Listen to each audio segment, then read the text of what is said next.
السلام علیکم ورحمۃ اللہ وبرکاتہ۔ آج کے دن فیصلہ آپ نے کرنا ہے کہ اب مجھے کیا کرنا ہے۔ آیا کہ جس طرح 2024 مجھ سے گزر گیا اور اس کے اندر مجھ سے کافی چیزیں جو میں نے اپنی زندگی کے گول سیٹ کیے تھے، جو زندگی کے اہداف سیٹ کیے تھے، وہ مجھ سے مکمل نہ ہو سکے۔ آیا کہ وہ 2025 میں مکمل کر پاؤں گا یا نہیں کر پاؤں گا، یہ فیصلہ آپ نے کرنا ہے۔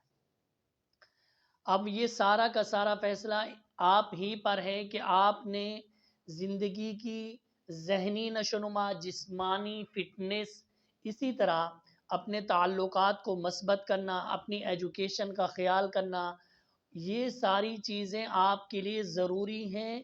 اسی طرح زندگی کے اندر گزرے ہوئے سال کے اندر آپ نے اللہ تعالیٰ کی کتنی نافرمانی کی؟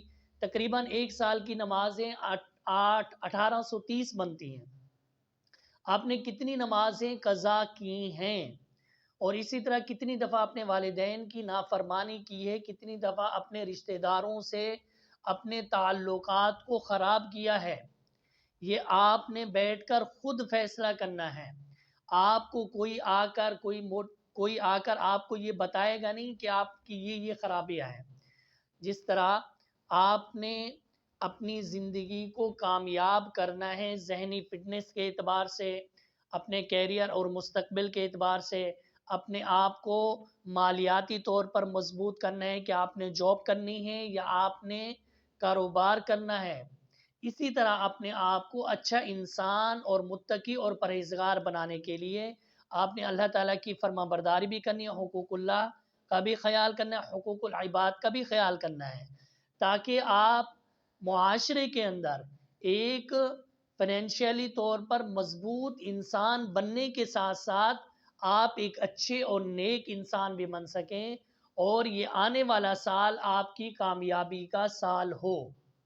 خدا جانے ہمارے پاس کتنا وقت ہے، کتنا لمحہ ہے۔ یہ زندگی ایک ایسی اللہ تعالیٰ کی ایک ایسی نعمت ہے کہ جس کے بارے میں کوئی شخص یہ دعویٰ نہیں کر سکتا کہ میں 1 منٹ جیوں گا یا 1 گھنٹہ جیوں گا یا میں 10 سال جیوں گا۔ لہٰذا اس کو قیمتی بناتے ہوئے اپنی زندگی کو اللہ تعالیٰ کی طرف سے نعمت سمجھتے ہوئے اس کو مثبت انداز سے گزاریں اور سنت کے طریقے سے گزاریں، تاکہ 2025 کا سال ہمارے لیے کامیابی اور خوشحالی کا سال بن سکے، نہ کہ ہمارے لیے ناکامی کا سال ہو۔